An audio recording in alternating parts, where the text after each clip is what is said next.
I'm a teacher and I'm taking your favorite MMOs to school. Welcome back to my series, MMOs for Mental Health, where I am playing your favorite MMOs and grading them based on how mental health friendly and how beginner friendly they are. What is up, my friends? Welcome in or welcome back to my channel where I do what I've started calling adult show and tell.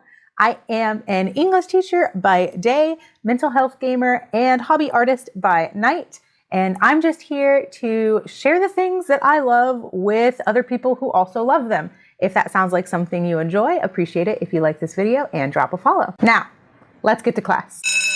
Welcome to the Caps Lock Institute for Wellness and General Fuckery. Here at this institute, I grade each of our students after 20 hours of gameplay to decide how beginner friendly and how mental health friendly they are. It is up to me how I spend my time, but I am trying to get the most authentic beginner experience as I can to give everybody else a good idea of how this game plays. In order to save time and to ensure the best player experience possible, I do spend time researching classes beforehand. Past this, any character customization counts as gameplay and is a part of the report card. When it comes to the actual report card, there are going to be 9 primary categories that I am grading each student on and 1 additional extra credit slot. Now, just like in real life, in real school, not every student is going to get extra credit. This is something that they have to go like above and beyond. I just absolutely love it. So not everyone is guaranteed extra credit. The grading scale is probably familiar to a lot of you with the addition of the top grade, G. A G means this game did it almost perfectly. The scale goes down from there all the way to an F, which stands for fucking awful. That means they completely failed in this category. Each letter grade is awarded a number score, 6 for G, 5 for A, 4 for B, so on and so on. In order to pass the Caps Lock Institute, the game must have a B or 4 average or higher. For our first semester, I will be grading 5 MMOs to start. MapleStory here is number 3. The students with the highest score will go on to compete for valedictorian, where we will be grading in-game content. So welcome to our third student, MapleStory. I played most of these 20 hours live on stream. You can catch me live on Twitch and YouTube Sundays and Thursdays at 11:30 a.m. Korean Standard Time. If you want to catch me grading the next student live, make sure you drop a follow and subscribe to the channel. When I am evaluating a game's character builder, I'm looking at how much customization is available and how diverse the options are. And immediately, I am disappointed in the lack of customization available in MapleStory. For the class I chose, I could only choose between a few skin color options and the slightest tint change of my hair. My class couldn't even change the face type. I understand MapleStory is definitely a different style of MMO than others I've played in this series, especially with the adorable sprite designs, but I am still incredibly disappointed at the lack of customization available for my character. I'm trying to immerse myself in this universe, so give me some cool customization, please. Now, I know that MapleStory has been around for a long time, and it has its cute little sprite style, but it's 2024, and I honestly just expected a little bit more customization in a game. Especially since the characters are so simple, I think it would be fairly easy to add a little bit more customization. It does vary sprite to sprite, and the designs are really cute, and there are a lot of different types of characters to choose from. So I think I'm being pretty lenient when I do give MapleStory a D in this category. Moving over to our accessibility options, I am looking for a variety of accessibility options that are easy to find and maybe even offered directly to the player. MapleStory does let you mostly customize your key mapping, which was extremely helpful for me. This seriously saved the game for me. Beyond that, though, I couldn't find any other accessibility options unless you count screen shake, I guess. Most of the dialogue had voice acting, but not all of it, and there was no option for text-to-speech that I could find.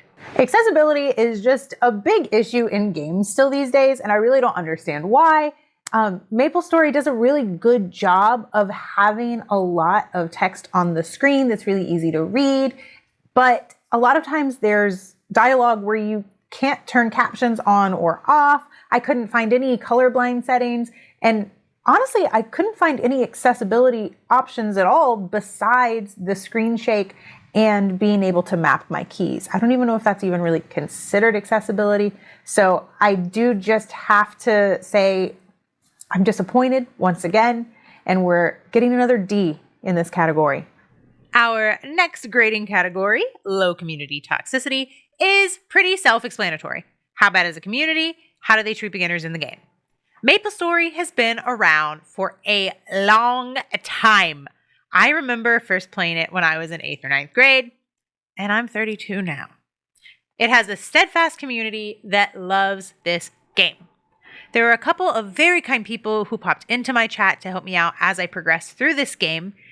Beyond that, I saw almost no other players while I was playing. Those I did see straight up flew past me, which is understandable considering they're focused on their own objectives. Since I only play the first 20 hours of the games in this series, I mostly attribute the lack of active players to me being so early in the game, but I would still love to see a bit more community support in such a long-standing MMO. Community toxicity was kind of hard for me to grade on in this one, just because the community wasn't bad. The people who came into my chat to help me were very kind. They were very helpful, and nobody in game was like outwardly rude or anything like that. For the most part, the community just seemed non-existent. And this is the first MMO where I've actually had that experience where I didn't really run across anybody at all in the game. I don't want to take off too many points because, again, it's not that it was toxic, it just wasn't there. So I'm going to give, bare minimum baseline. For this one, MapleStory is getting a C from me. Time for the next graded category, the mechanics. MMOs are notorious for having confusing user interfaces and game mechanics, and MapleStory is no different. What really threw me off was the use of the arrow keys to move. I got used to that fairly early on, but it still felt pretty unnatural for me. Like I said, I remember playing this game back when I was in 8th or 9th grade. I don't quite remember this part. That was literal decades ago, though, so I'm just going to attribute it to my old brain forgetting everything. Luckily, the ability to customize your abilities and map your keys with your tools and everything you have was a huge bonus for me, and I found it pretty easy to set up and change as I progressed through the game. Despite being a big MMO gaming fan, I always have issues with MMO mechanics.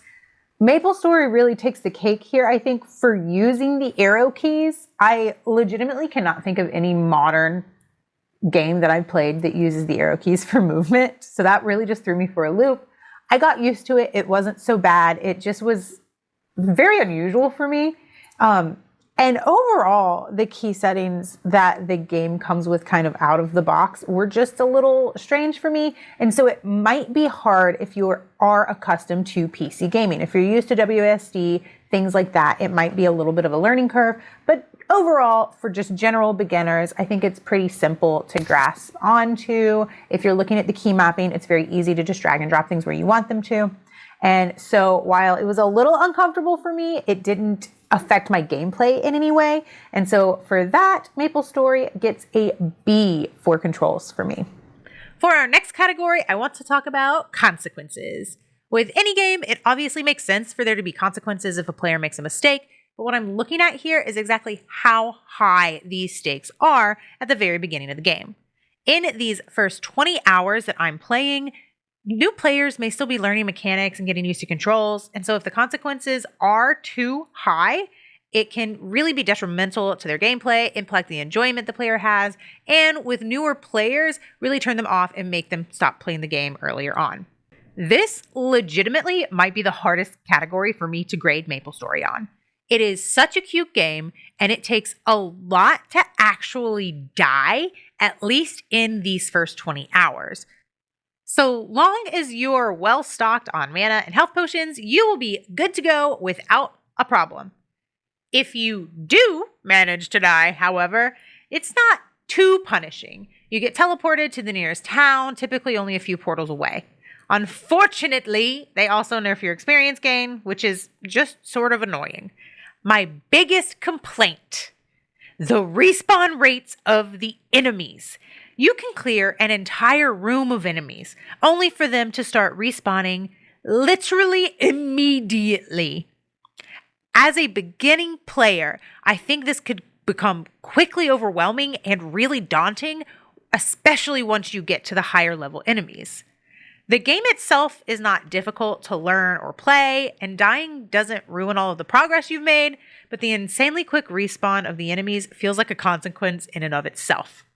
For that reason, MapleStory gets a B for consequences.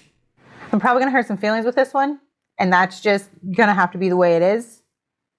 I played MapleStory, I think when I was 14, 15 years old.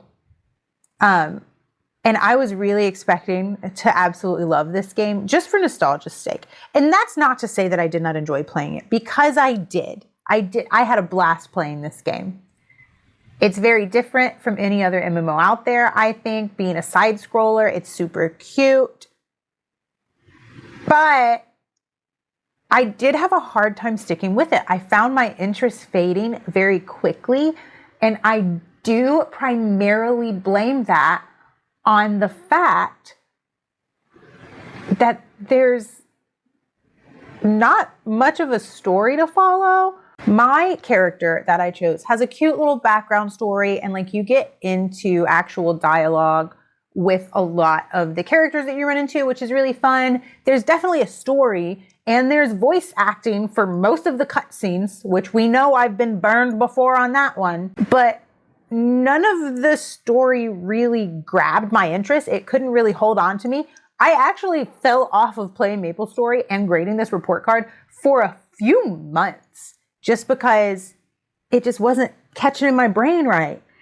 And, you know, neurodivergency, all of that nonsense just going on in there probably partially affects it. But I also think it just being a little bit of a dull story secondhand to everything else that's happening in MapleStory. Mostly it felt like I was going after goals just for goals' sake. Like there was a story and then there were goals that tied to the story, but they were like loosely tied, right? There was no real reason, it felt like to me.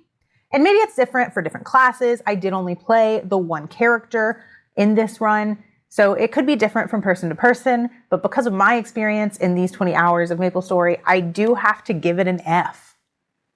Our next grading category is grindability, and I'm probably going to ruffle some feathers with this one. Oh well. When grading this category, I'm taking a look at how often a beginner has to go through content in order to get the gear they need to succeed. This is another one that I actually had a hard time with when it comes to MapleStory, because I never felt like I was undergeared or looking for something to make me stronger or tankier or whatever. But boy, was I constantly clearing wave after wave after wave after wave of endless enemies waiting for a single drop of water or flower petal. There was no real grind for gear at this stage of the game, and I'm unsure if there is more of a grind later. But the intense grind just for early game quest materials was absolutely wild to me. None of the game in these 20 hours was difficult. Like, it wasn't hard to play, right? It just got really tedious and so time consuming, just having to crush wave after wave after wave for such a little payoff for getting a little drop of water or a little feather or a little whatever I happened to be grabbing at the time. So while there was no, like what I really consider grinding, right? Like I wasn't grinding for gear. I was just spamming my abilities, trying to get the right monster to drop a feather. So a lot of effort for not a lot of payoff makes me feel the need to give MapleStory an F in this category. Again. When it comes to difficulty in an MMO, I really like to see a game that's a little challenging, but not too difficult. Like you have to like strategize and you have to work a little bit hard in certain cases, but you're not screaming, crying, punching the wall just because you're trying to defeat a certain boss. In MapleStory, I didn't see any dungeons or bosses. And if I did, I'm not sure I was aware that's what they were. Again, this is just my first 20 hours and I did kind of fuck around a little bit in some of it because I was just having a good time, right? But this might be something that's a bit too easy, especially for experienced MMO gamers. For beginners, I do think having such a low level of entry for the difficulty level is a good thing. But after a while, and this could have even attributed to my lack of maintaining interest, as mentioned earlier, after a while, it gets a little boring and repetitive. It's great entry for beginners. I just wish that the difficulty ramped up a little bit more, a little bit sooner, if at all. Again, I'm not even sure. It's not too hard. It's pretty forgiving. But again, it got really boring really quickly for me. The only reason I was still excited sticking around was I think partially the nostalgia and the cute little effects that my little mountain guys were giving my character. The effects were great. The difficulty, not so much. So not too bad here, but also not too great. So for difficulty, MapleStory did a D from me. I think one way that they could really boost this score and make it a little bit more well-rounded for all types of players is to introduce difficulty levels. Like let them know at the start of the game, what kind of player are you? Beginner, intermediate, advanced, whatever, and then have the game play out in a way that fits that skill set. Just my thoughts. Next up is one of my favorite personal categories, the soundtrack. When I am evaluating the soundtrack of a game, I'm really just looking for some good, continuous background noise, and of course, some killer battle themes. MapleStory's soundtrack really matches its aesthetic well. It's very cutesy and upbeat, and it changes based on the realm that you're in. But my only complaint is that the reels of music seem quite short, and so it can get incredibly repetitive very early on, especially when you're fighting through waves of enemies in the same area, grinding for quest materials, like I mentioned earlier. The music is nice. I just wish there was more variety and maybe longer pieces in general. So for that, MapleStory gets a B from me for its soundtrack. And finally, we have our extra credit. Now, like I said at the beginning, not every game gets extra credit. It has to have something that I think it has just done exceptionally well, or potentially even exceptionally bad. So, does MapleStory have what it takes to get the extra credit? No, not really. Nothing about MapleStory really stood out to me. Like I said, it has a really cute style, and the side scrolling is definitely different from other MMOs, but not enough that I think it warrants extra credit. And so this is our first student of this round of grading that is not getting extra credit. And with that, it is time to wrap up our grading. So, does MapleStory have what it takes to pass the class? If you've been following along and you totaled up all of the scores that MapleStory got throughout this report card, you'll see that they finished with a 2.5. which is the equivalent of a D+. So at least it's a plus. It truly, honestly, like honest to God, saddens me to say that MapleStory does not pass. And with the lowest score to date, that means that they are out of the running for valedictorian. We will not be playing MapleStory for the in-game content. I am still glad that I played this game. I did have fun if I played it in short bursts, and I'll probably still return to it in my free time and hop back into it from time to time. But as just a general overall main MMO, I've got to say it's not for me. If you are just getting into MMOs, I think it is a great place to start, so long as you are looking online for community to help you. The community in-game, not really there. There are a lot of forums and even Twitch streamers, Twitch communities where you can meet people to help you. That is definitely what I would recommend for any beginner players. Now that we've finished up MapleStory's report card, it is time to announce that our next student, as voted on by the Caps Lock Crew community, will be Palia. This is another different type of MMO. I'm excited to hop into it and see how it is. Thank you guys so much for watching. I really appreciate all of the feedback and the comments that I've been getting on this series. If you enjoyed this video, make sure you give it a thumbs up, subscribe to my channel, and leave me a comment. Let me know if there's something I missed about MapleStory. If there's an MMO you'd like to see me grade, just tell me. I will catch you guys in my next live stream on Twitch and YouTube and in my next video. Bye!